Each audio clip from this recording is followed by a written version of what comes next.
sigaarka waxaa lagu cabaa meel kasta lagu cabaa dariiqa guryaha baararka meel kasta lagu cabaa marka dhibaatadiisu way badan tahay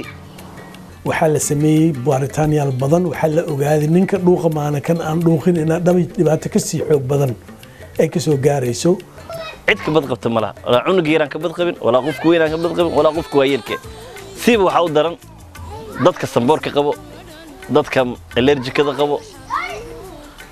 ciyaalka yaryar naagaha uurka leh intaba kama marmaan suuqina waa lagu cabayaa dukaamada hortooda lagu cabayaa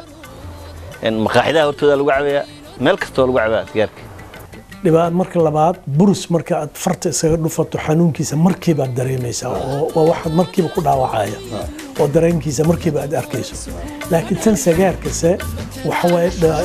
damage-ka uu ku gaarsiinayo ama dhibaatada ama uu ku gaarsiinayo xanuunka uu ku gaarsiinayo mar dambe ayuu ku imaanaya markuu yimaado ayaad dhahaysaa alla ilaahay haddaan ogaan lahaa ma samayn lahayn